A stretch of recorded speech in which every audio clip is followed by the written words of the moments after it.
Sperb.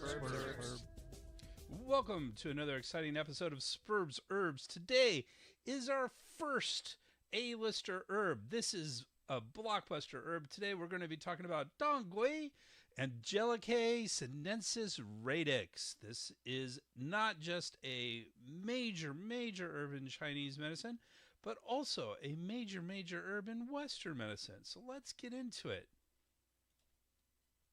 So before we do, please support us by using our Amazon banner ad on our homepage at www.spurbsherbs.com.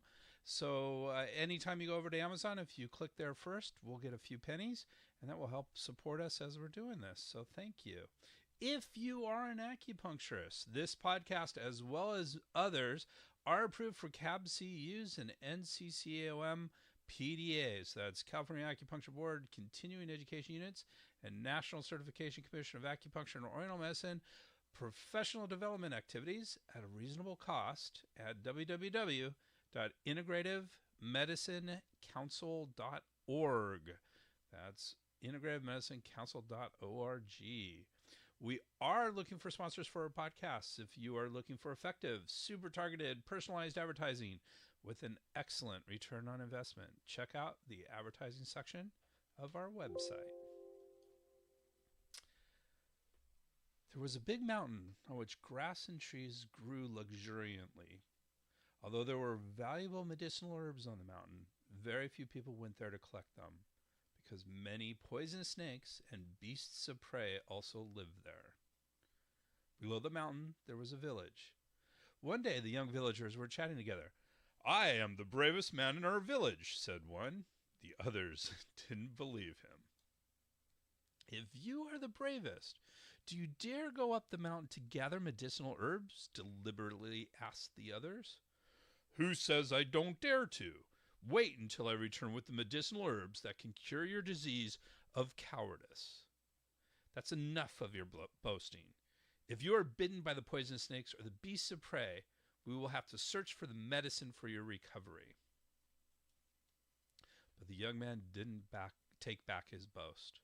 He swore that he would certainly go up the mountain to gather medicinal herbs. But when he got home and told his mother about it, she wouldn't consent to this. I have only one son, you. If anything should happen to you, our family might be childless," said his mother. "I have sworn my oath. If I don't go, I can't hold up my head in the village." "All right, but since you are engaged, you should get married before you go and see to it that you have a child to leave behind," said his mother after thinking it over. In this way, the son didn't go up the mountain for a while. As he couldn't bear to leave his bride, he never spoke of going up the mountain. Several months passed. The young villagers got together again, and they all criticized the bridegroom. "You should take back your words, you king of boasting." "Who boasts?" The young man was angry. "You, not me." "Have you forgotten your promise?" Like any other young person, he was concerned about saving face. How could he bear such words? He went home. "Please help me pack. I will go up the mountain tomorrow to gather medicinal herbs," he said to his wife. "I won't let you go." His wife threw herself into his arms, weeping. "I must be a man. I can't let others say that I can only love my wife." "But how can I live if you leave me alone here?" "I have talked it over with my mother. You can wait for me for 3 years. If I don't return by then, you may get remarried." The next day, the young man left his mother and his wife and climbed the mountain. His wife lived with her mother-in-law at home. 1 year passed. He didn't return. Then 2 years passed, with no news from him. His wife wept all day and developed a very serious women's disease because of sadness, worry, and deficiency of both qi and blood. When the 3rd year passed, he didn't appear either. "You have waited for him for 3 years. It seems that he will not return. Please return to your mother's family and get remarried," the old woman said to her daughter-in-law. At first the wife refused, and her mother-in-law urged her many times. Finally, she thought that her husband was probably dead, So she went to her mother's family and married another man. But a few days later, her first husband suddenly returned. It made a big stir in the whole village. When the villagers saw that he had gathered so many medicinal herbs, they all praised him for his bravery and skills. But when he returned to his home, he didn't find his wife there. He was very anxious. You made it clear beforehand. She waited for you for 3 years, and there was no news about you. So she has remarried now, said his mother. He was overcome with regret and hated himself for not coming back earlier. As he couldn't forget his wife, he sent a message to her that he wanted to meet her one more time. When his wife got the news that her former husband was still alive, she wept and wept. The die is cast. It does no good to regret it now. Please go meet him, since you two were once husband and wife. So did others persuade her. So they met each other. She was all tears. What a bitter life I have been living, waiting for you for 3 years. I look forward to seeing you day and night. You should have come back within 3 years, but you didn't. No word about you came to me. Now I regret that I have remarried, and I feel as if a knife were piercing my heart, said the woman. Don't be grieved. You are not to blame. It's all my fault. While I was up in the mountain, I dug up a lot of valuable and rare medicinal herbs. I stayed longer because I wanted to collect more and bring them back so I could buy a few suits of clothes for you after I had sold them. I wish you a happy life in the future, said the young man, sighing. Then he went away. The woman had already been ill. How could she bear this? She fell down. After a while, when she noticed the young man had left some medicinal herbs behind, and she thought that if she recklessly ate some, they might be poison and would kill her, she took some herbal roots that she didn't recognize and ate them mouthful by mouthful. But she was not poisoned. A few days later, her pale face became a healthy red, and her women's disease was completely cured. How did you cure your disease? She was asked. In answer, she showed people the medicinal herb that had been gathered by her former husband. My illness has been cured only because I have eaten this, she said. So people remembered that this medicinal herb could particularly cure women's diseases. Later, some people planted it and named it Dongui, meaning that one should return in time. This is a story to let people remember that when a husband should return and doesn't, his wife will be forced to marry someone else. So that is a story from Herbal Legends of Chinese Medicine. And it explains a lot about the functions of the herbs, and also the translation, which is translated as should return, or one of the things that is translated as is should return. So that's what Dongui means. And they're both first tone, by the way, Dongui. And that story is actually a very traditional story around this, and you can hear this, or people are familiar with this who are familiar with this herb. So I said should return is an English translation of this. Very similar other translations include state of return or ought to return. So very similar. As I mentioned earlier, this is an Angelica sinensis radix. That is the Latin name for this. Angelica sinensis. It is important that we actually have the species name here. Sometimes when it comes to Chinese herbs, we'll just put the genus name. And that actually is okay, because they'll find that lots of different species under a given genus may actually be medicinal and may have similar functions as together as a genus. But in the case of Angelica, there are several different species that have very different herbal functions. So keeping track of the species name is actually important. So this is Angelica sinensis. A local variant in certain parts of China is Dong, that's D-O-N-G, rather than Dong, which is D-A-N-G. Dong Dongui, so Dong, D-O-N-G, Dongui, D-A-N-G, and G-U-I is how we spell it. And that is actually Angelica acutiloba. So that's a local variant said to have very similar effects. And so in certain parts of China, they'll use that rather than the Angelica sinensis. Now, other names you may have heard this by. Now, pronouncing a lot of this is difficult. I'm going to pronounce two here. I'm not going to pronounce two because they actually both sound exactly the same as what I've been saying. Dongui, Danggui. However, they're spelled completely differently. So one is spelled Tangquei, and some people will pronounce this Tangkui, but that's not correct. The actual pronunciation is Dongui. Why is that so different? And let me go with the other one before we get this. Sometimes you'll see this written as Dongquai instead of Dongui. And where these came up is because they use different systems for translating the Chinese words into English letters, into the Roman alpha, the Roman letters. And so Tangquei. Now, I'm not an expert on language, so don't quote me on this, but that looks a lot like Wade-Giles system. And it's the same thing if you see Tao, for Tao, and some people will pronounce that Tao. That's actually pronounced Dao. So it's the same thing here. The T is pronounced as a D.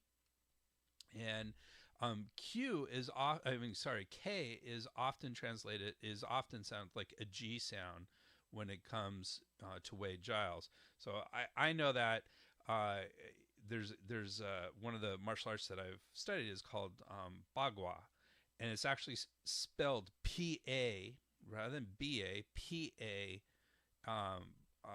Q-U-A. And so, K-U-A. I'm sorry, I'm getting my K's and my Q's mixed up. K-U-A, and that's actually pronounced Bagua. So very different than the way it's actually written. Same thing here with the T and the K here. Dongui, this is pronounced exactly the same, but it's spelled Tangquei. And then same with the other one. Again, you'll see sometimes it's called, it's pronounced Dongqui or Dongkue. But again, it's Dongui. It's exactly the same pronunciation as we've been doing. And that's spelled Dongquai. So these are same pronunciation, different romanization of the Chinese words. You also see it called Chinese Angelica root, or just Angelica root, which to me is not specific enough. Though a lot of the other Angelicas that we use for medicines, no, some of them are roots. So I'm going to back this off. In Japanese, again, I don't speak Japanese, so I don't know how this is supposed to be, but T-O-K-I, so I'm going to say Toki. And in Korean, it's D-A-N-G, so the same first four letters, and G-W-I, so Dongui, I guess. So very similar to Dongui, but that's Korean. And then sometimes it's also called Shigui or Gongui, Gon meaning dried gui. Gon means dry. So those are all different names for the same thing.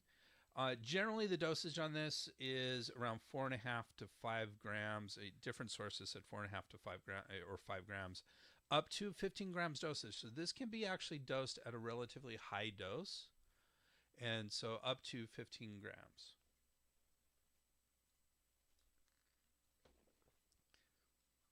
It is in the category of herbs that tonify the blood, and as we get into the functions of this, you'll see that is quite appropriate. It is sweet and spicy acrid. Again, spicy and acrid in Chinese are synonyms. So sweet, spicy, acrid, and warm. And it enters the heart, the liver, and the spleen. If you know a little bit about Chinese medicine, you know that the heart, the liver, and the spleen are all involved with the blood. Obviously, the heart pumps the blood around. The liver will store the blood. And the spleen is actually where it's produced from a Chinese perspective. So the spleen is important in that context as well. And I think that since the spleen is a digestive organ, I think it's saying that we get the blood from our food, our gu qi, which is a specific type of qi. We'll get into qi a lot in one of these episodes. There is a very clear source for the first written mention of this herb, and it's a fascinating source, and it's an important source. And it's in the Divine Farmers Materia Medica is where it's first talked about. In Chinese, this is the Shenang Bensao Jing, Shenang is often translated as divine farmer, and this is one of the I like the word. I was going to say gods of Chinese history, but I like the word deity better than gods, so it doesn't kind of give the same connotations as a Christian word God. So and here's it's Shen, which means is often translated as spirit or something along those lines. Here it's translated as divine, and Nong means farmer, so divine farmer. Ben Sao Jing, Ben means root, Sao means grass. So we'll often in Chinese medicine, they will combine two words to kind of mean something similar but different. So Ben Sao together in this context, especially with the word Jing. Jing just means a classic, an old book, a book of importance. So that's Jing.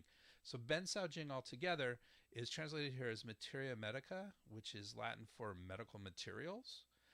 There are definitely, you'll hear pharmacopoeias or materia medicas in Western medicine from Latin. And so that's how this is translated. Really, if you literally translate it, it means classic of roots and grasses, which would be herbs. So classic of herbs. So this is Divine Farmer's Materia Medica.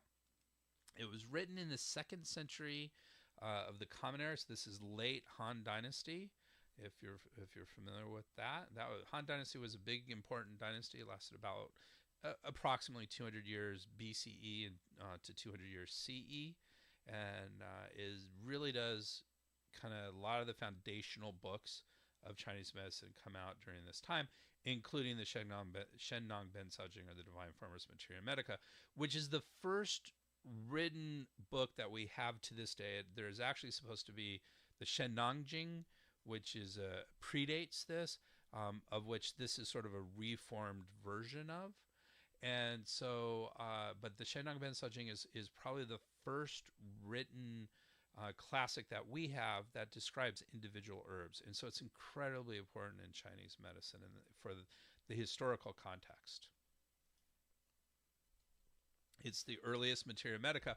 And this is important because it establishes a tradition of Ben Sao Jing carried on by later authors. So as you'll often hear the Tang Ben Sao Jing, or the different Tang is a dynasty.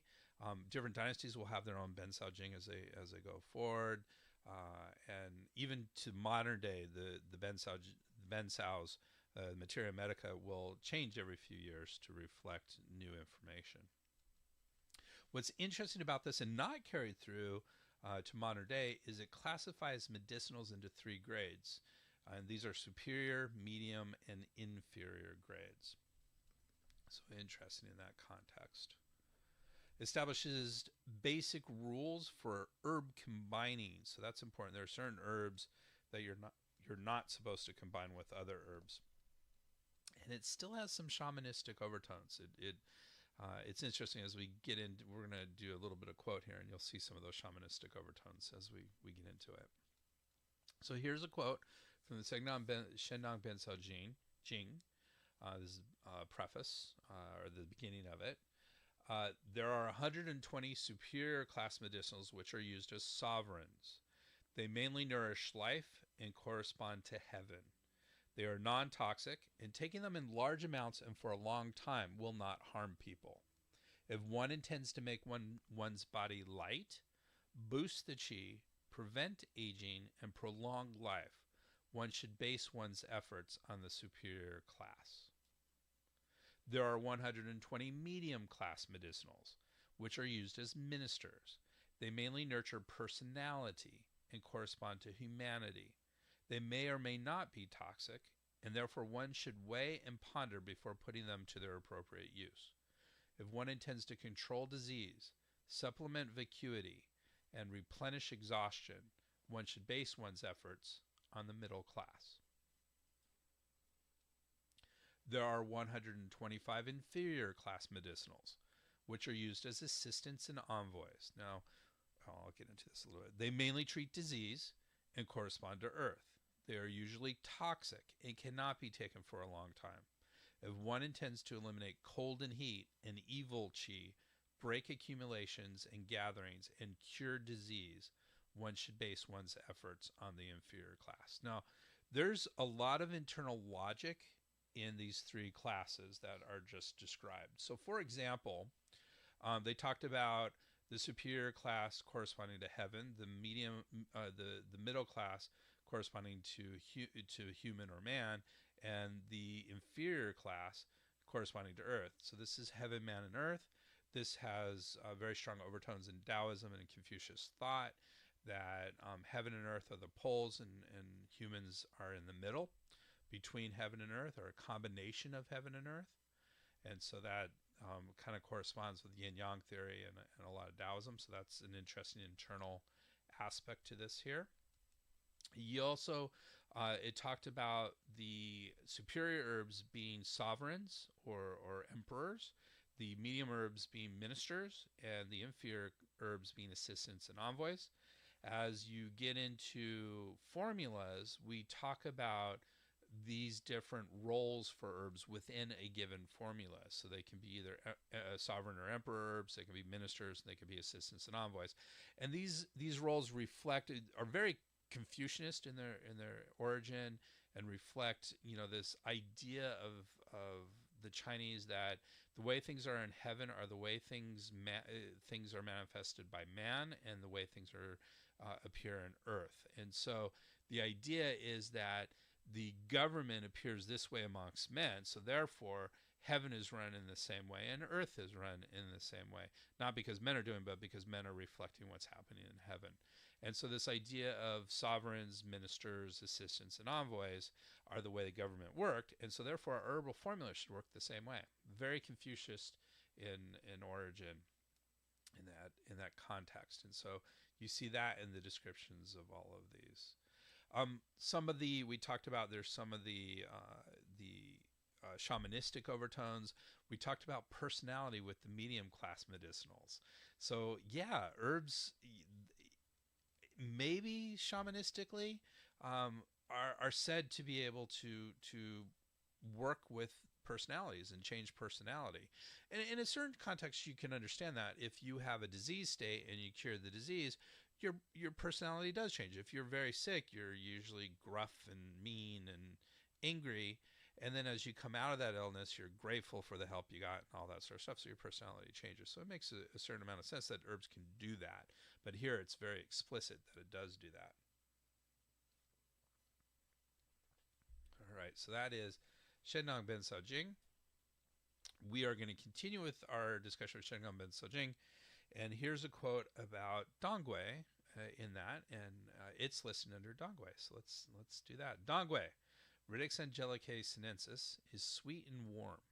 It is non-toxic, treating mainly cough and counterflow qi ascent, warm malaria with fever persisting within the skin, leaking causing infertility in females, various malign sores, and incised wounds. It can be constantly taken after being cooked. Its other name is gongui, or dry return. It grows in rivers and valleys. So that's the quote.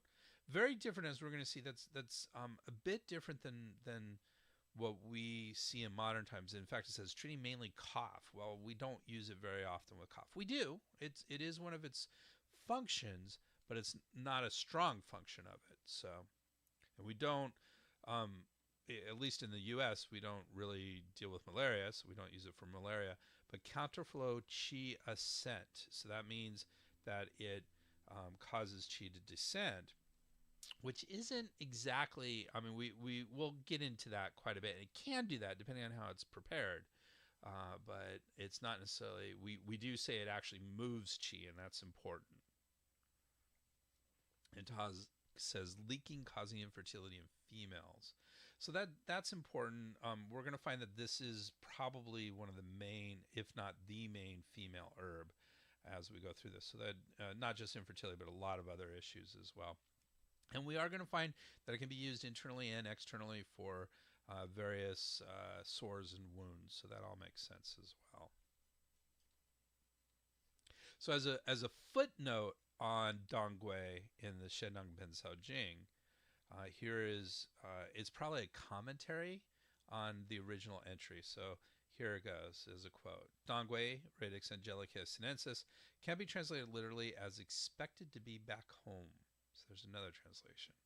It was said that if one missed one's relatives, one could send a dry piece of dongui to the person, who, on receiving it, would come back. Dongui is very important and medicinal for blood troubles. It supplements the heart and harmonizes and moves the blood to disperse when cold. It is all but indispensable for any women's disease. Any gynecological obstetric disease, this is probably going to be one of the herbs that are going to be used to treat it. So it is mentioned, it is, since it's in Shandong, which is the first written account of individual herbs, it's used in a lot of other texts as well.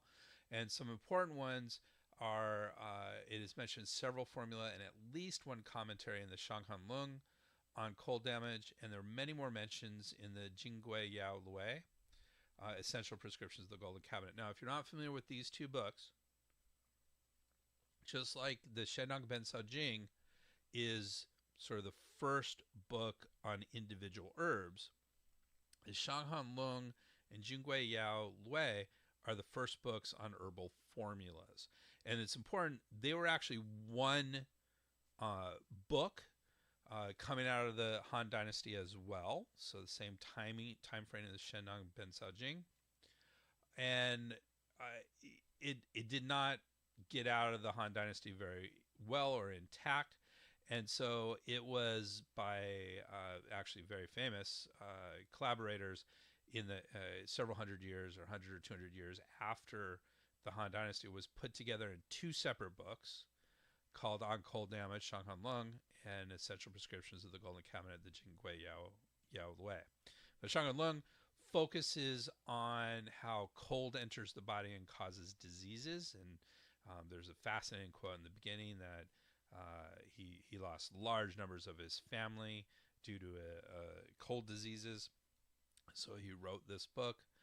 And it is basically, from a Chinese perspective, about how external disease enters the body and can go internal. And so it's a foundational text. In fact, we often, what is described in the Shanghan Lung, we will call the 6 stages, and is one of our major diagnostic and etiological frameworks for Chinese medicine. So super important. The Jingui Yao Lue, I can't even say it, Jingui Yao Lue, Essential Prescriptions of the Golden Cabinet, focuses more on internal diseases. So it's not this external going internal, it is internal diseases. And is, again, these two together are absolutely foundational texts for formulas. So one of the first and definitely most important books on formulas. So a lot of mentions of Dongui in both of those. Especially the Jingui Yao Lue. It's definitely used a lot for internal conditions and gynecological conditions, as we mentioned. Good quality Dongui is thick and has long main roots. It's yellowish brown with a soft outer bark and a yellowish white cross section. And I love this. I'm quoting Bensky here. Bensky et al. It says it has a dense aroma. So that's an interesting word. If you've smelled dongui, fresh or dried dongui, it is a strong aroma that's not bad. It's like, when you think of an herbal aroma, this is to me one of the quintessential smells. So the dense aroma, strong herbal aroma would be how I would describe it. It has numerous Chinese medical actions, and as we mentioned, it's the herb for for tonifying the blood. So its first action is tonifies or supplements. Again, different translations of in different texts. Tonifies or supplements the blood and regulates the menses. So we're going to see anything to do with the menses. This herb is probably going to be involved. It invigorates and harmonizes the blood. And some sources add relieves pain to this function. So it invigorates and harmonizes the blood and relieves pain. So that's important. And I've mentioned before, but we say that pain is caused by blood and qi not moving. And so if you're moving the blood, you should be relieving pain at the same time. So this makes perfect sense. It disperses cold. So we've said that it is warming in nature, so this disperses cold. It moistens the intestines and unblocks the bowels. So we'll see that this function in a lot of things with oils that have oils involved with them. And dongui, good quality dongui, is a little bit slightly oily, so that makes sense. So it moistens the intestines and blocks the bowels. And here's that cough. It treats cough and dyspnea. One of my favorite words that I can never quite pronounce properly, dyspnea, which basically means difficulty breathing. It's the medical term for difficulty breathing.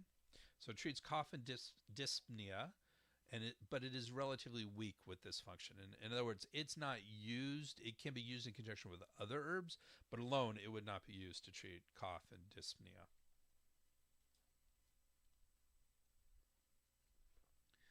So Brandon Wiseman, who wrote the concise formulary, Materia Medica that we use, one of the textbooks that we look at. So he discusses that function of quicken. He describes it as quickens the blood and relieves pain. So that's the same thing as invigorate the blood. And it says it can be used in the following cases. So it actually lists major ways you can use that function. So quickens the blood and relieves pain to help menstrual irregularities, painful menstruation, and amenorrhea. So amenorrhea means not having a menses. Abdominal pain due to vacuity cold. Again, it treats cold. It's warming. So this could be good for abdominal pain due to vacuity cold. Pain and vacuity cold is sort of a technical term. That vacuity cold is a technical term in Chinese medicine, and it refers more to yang deficiency than yin excess, and so vacuity cold. Pain in the limb and body due to static blood, so blood not moving, so you have pain in the limb and the body because of that. I like this. Knocks and falls, so basically accidents, wounds, knocks and falls. Impediment pain, which is the translation in Chinese medicine of a class of patterns called B syndrome. So impediment pain is the same as B syndrome, or numbness and tingling of the skin. So B syndrome usually means pain in the joints, and it can be caused by numerous causes. Wind, cold, damp B is sort of one of those, but you can have wind, heat, damp B. There's several different B syndromes out there. We will often, if someone came in with an arthritis, we generally will put it into one of these B syndromes. So that's sort of a good picture, but it's not a perfect picture of what a B syndrome is, but at least it gets us past this line here without having to go into several slides of B syndrome, which we may do at some point in the future. And finally, that quickens the blood and relieves pain.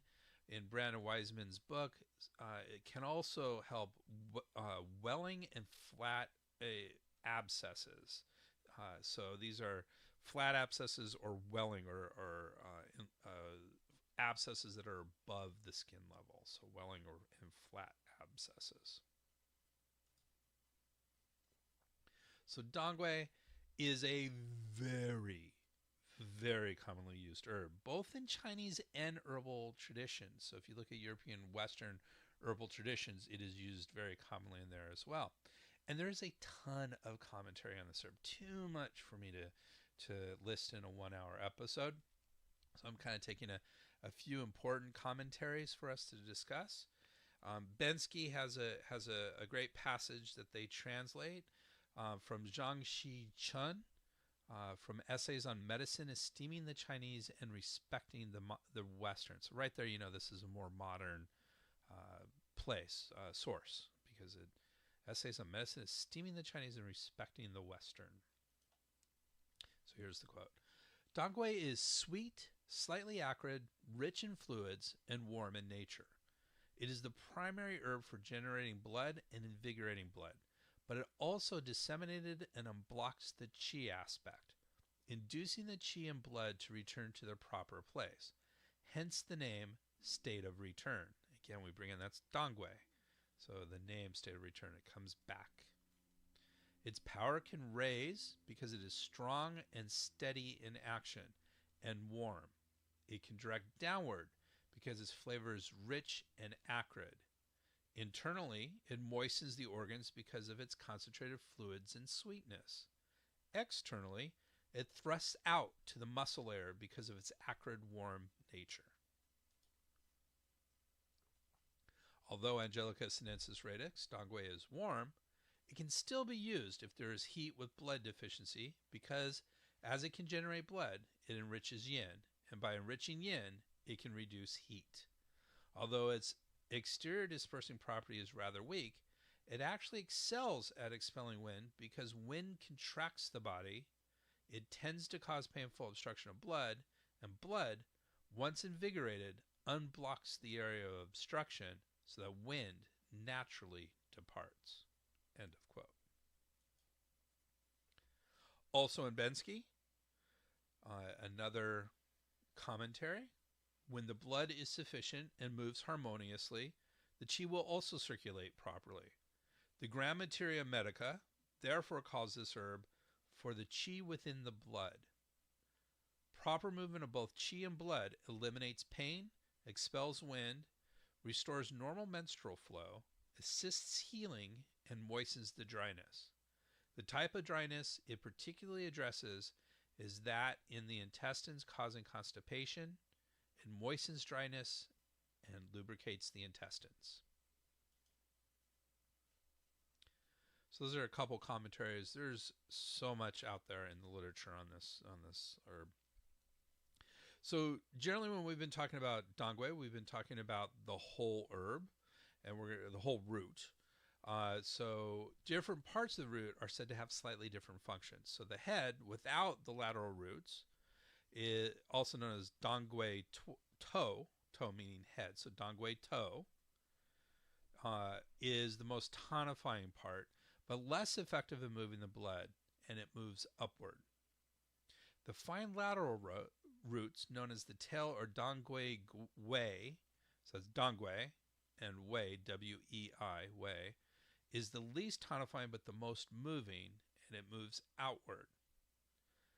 The body, or Dongui Shen, is said to be slightly more tonifying than invigorating. So those are the three parts. So we have the head, the tail, and the body. So generally today, the whole root is prescribed with the exception of occasional use of the tail.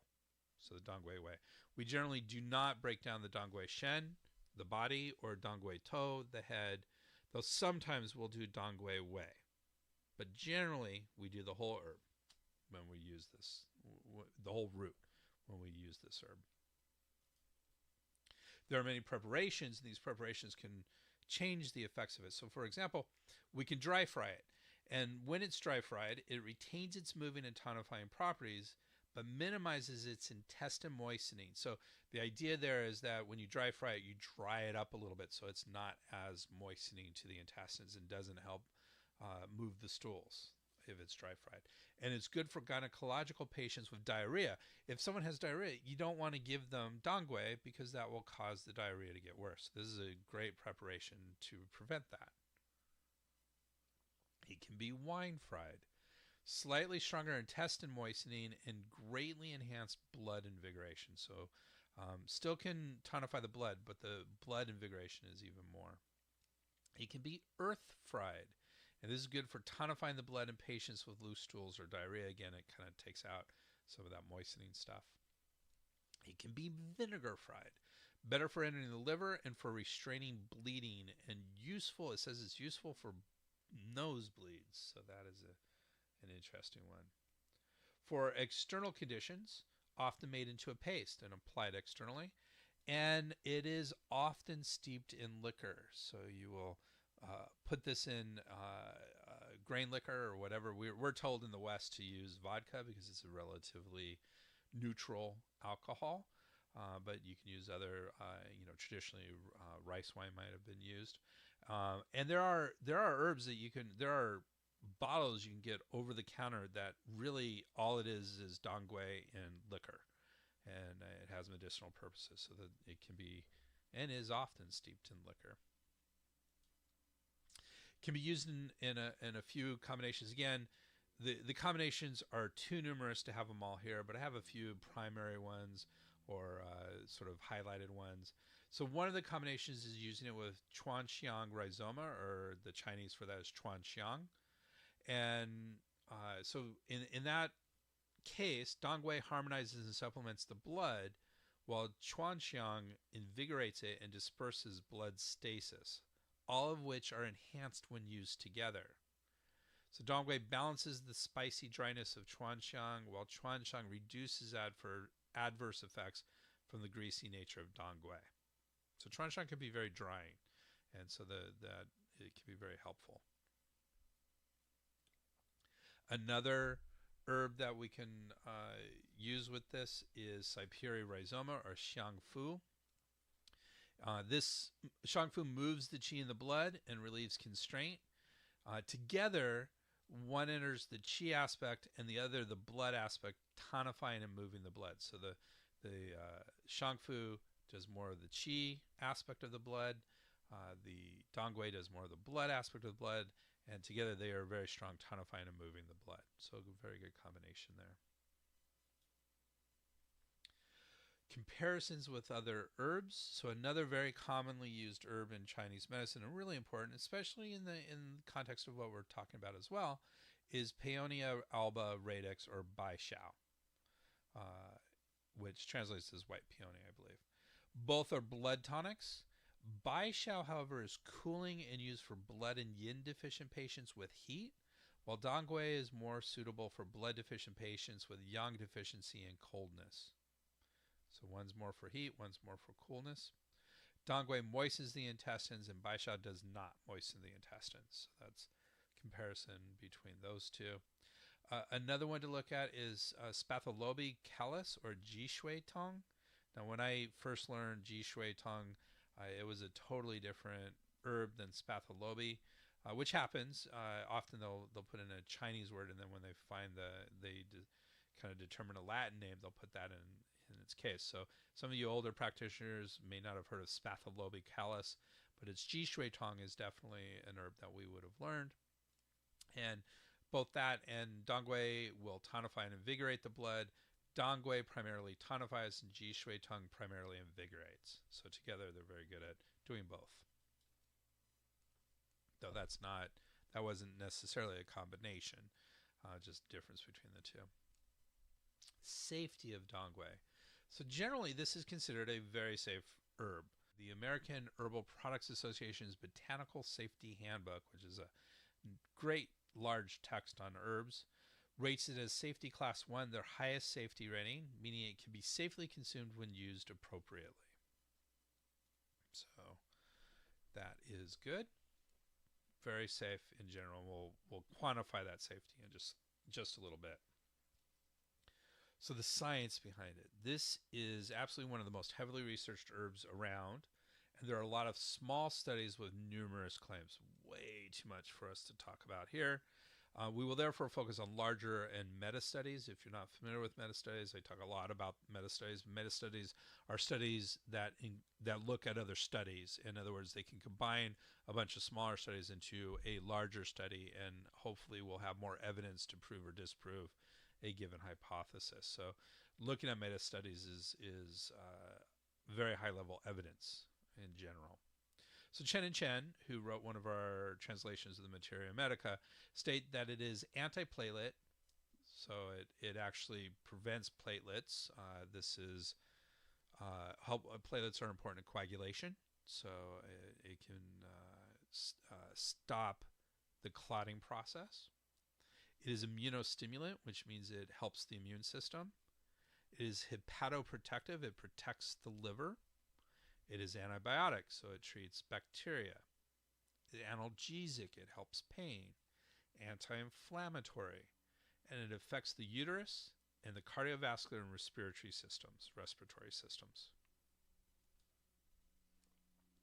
There were several Cochrane reviews that came up on a search for Dongui, which, believe me, is very unusual when you put an herb into the Cochrane review.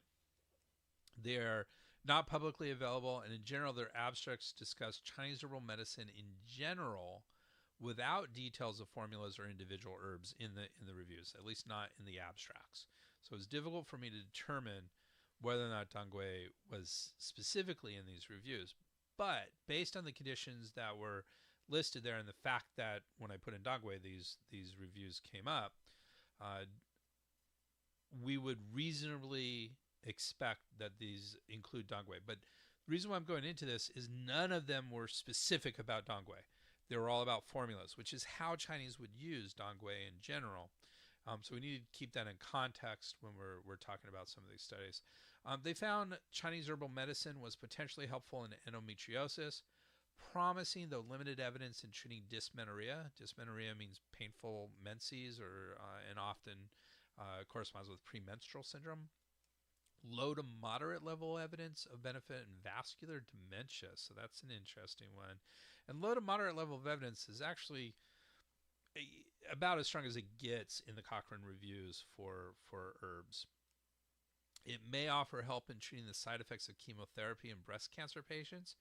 And there were some small studies that even showed possible benefit in schizophrenia. So that's an interesting one. This is not an herb in Chinese medicine that we'd go to for schizophrenia, though I could see it being used in a lot of formulas that we would use that might treat schizophrenia, but it isn't specific to that. Chen and Chen also cited 23 conditions dongui may help, though they are supported by difficult to obtain Chinese studies, small studies, or animal studies, and therefore may or may not provide sufficient evidence for benefit in these conditions. Now, just to put this in context, I've read a lot of monographs on herbs from Chen and Chen's book. 23 conditions is huge. Usually they'll have a list of 4 or 5. So having 23 conditions just shows how much this has been researched and all that. They weren't strong. You know, there was nothing that popped out and said, okay, that's a really good study, or that's helpful, and I should mention it. And like I said, they're small, they're animal studies, they're difficult to obtain, they're in Chinese. So difficult for me to sit here and say, yes, this is one of those.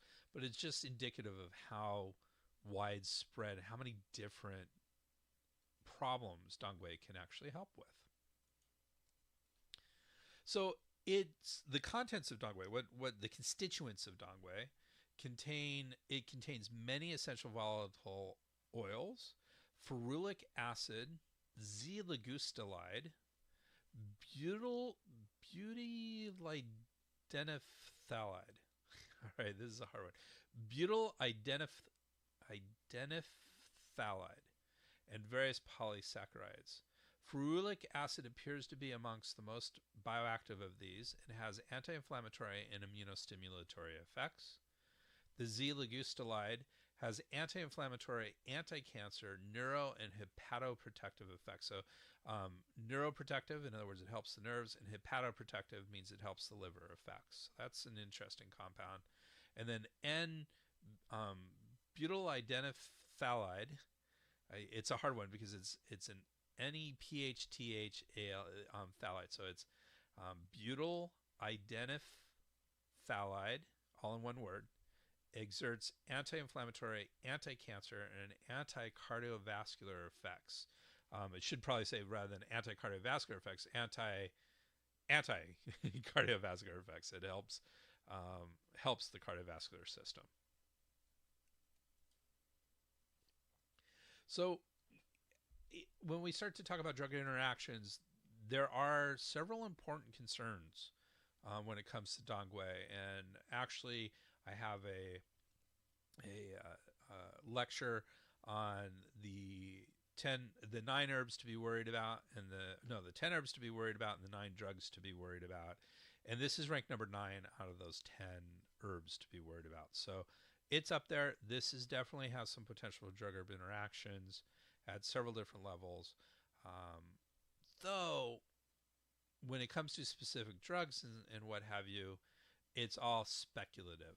So it's difficult. But let's talk about some of this. So dongui may inhibit CYP1A2 and 3A4. So CYP is cytochrome P450. 3A4 is used anywhere between 40 and 60% of drugs for metabolism. So the fact that it inhibits 3A4 means that other drugs taken while taking dongui may not be metabolized as quickly as they normally would, which means they quite possibly can hang out in the body longer and have more extended effects than expected. It may also inhibit P-glycoprotein. It may also inhibit P-glycoprotein. This is a target of drug-drug interactions. So the fact that it may inhibit PGP, which is short for P-glycoprotein, is indicative of some potential drug-herb interactions here. So definitely something to be considered about. So it may potentiate anticoagulant and antiplatelet effects and should be used with caution in patients taking anticoagulant, antiplatelet agents, thrombolytic agents, and low molecular weight heparins. And there's level C evidence to this, so it usually indicates that there was some case studies that showed this. Not a trial, but some individuals may have seen some evidence that when taking on dongui, it interfered with some of these potential drugs. So definitely a concern, especially with those drugs. It may increase the muscle relaxant and central nervous system depression of benzodiazepines. So that's an important one. So it may interfere a bit with benzodiazepines. Level D evidence on that, so which means there's not strong evidence in that it wasn't in humans, either an expert opinion or animals or something along those lines. By the way, going back to mentioning animals, I said that dongui may inhibit cytochrome P451A2 and 3A4. There was one study that mentioned that 2D6 was inhibited in rats. So I didn't include that here because we don't generally include I don't generally include animal research in this. It cuts down a lot of the research that I have to talk about, and is a relatively useful way to parse this. But just to mention, CYP2D6 is a possibility of interactions as well, inhibition from cytochrome P450. So I always want to talk about this because it's been suggested that it might have phytoestrogen content. So phytoestrogen are estrogens that are in plants. So phytoestrogen content is an important concern for some people, especially those who have estrogen receptor positive breast cancer. So this is an important question. So one rat study did show significant estrogenic changes. Another in vitro research. So rat study means in rats, of course. In vitro means in test tubes, in glass. Researches little or no estrogen activity at all. So there's some mixtures there. Generally, animal studies would be more significant than in vitro studies, but we're not rats. So animal studies may point to something in humans, but does not prove anything in humans at all. However, and this is an important one, a double-blinded, randomly controlled trial. So this is the granddaddy of trials. Is we want our trials to be double-blinded and randomly controlled. That is the gold standard of a trial, a clinical trial. The next question is how many people were in this, and I don't remember off the top of my head, but it certainly was into the statistically valid numbers, but not huge numbers of subjects in this trial. And it showed no estrogen-like effects in postmenopausal women. So there could be some phytoestrogen or some estrogen activity in premenopausal women, possibly. Not, I don't know how likely that is, but it's possible. So there is some controversy over whether or not dongui is phytoestrogenic. Phytoestrogenic means it actually has activities of estrogen. The preponderance of evidence at this time suggests that there is no estrogen-like activity. And so that is an important, and this is, look, I wrote an article on this years ago that came to the same conclusion.